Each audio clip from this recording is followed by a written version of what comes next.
একদম no fail গোলাপ jamun recipe আজকে বাসায় ট্রাই করলাম। খেতে যেমন মজা হয়েছে, দেখতেও খুব সুন্দর হয়েছে।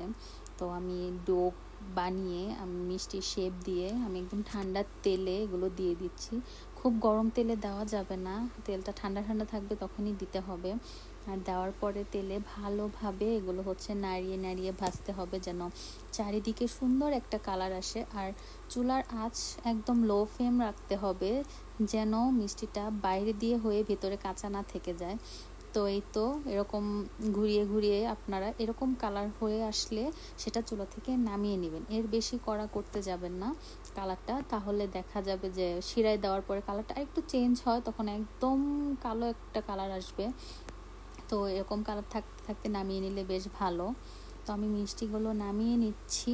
মিষ্টিগুলো নামিয়ে আমি একটু ঠান্ডা হতে দিব। তারপর আমার এটা হচ্ছে আমার শিরার মিশ্রণটা, যেটাতে আমি 1 কাপ চিনি দিয়েছি, তার ডাবল পানি দিয়েছি, আর অল্প একটু এলাচ দিয়েছিলাম, আর অল্প ঘি দিয়ে দিয়েছি।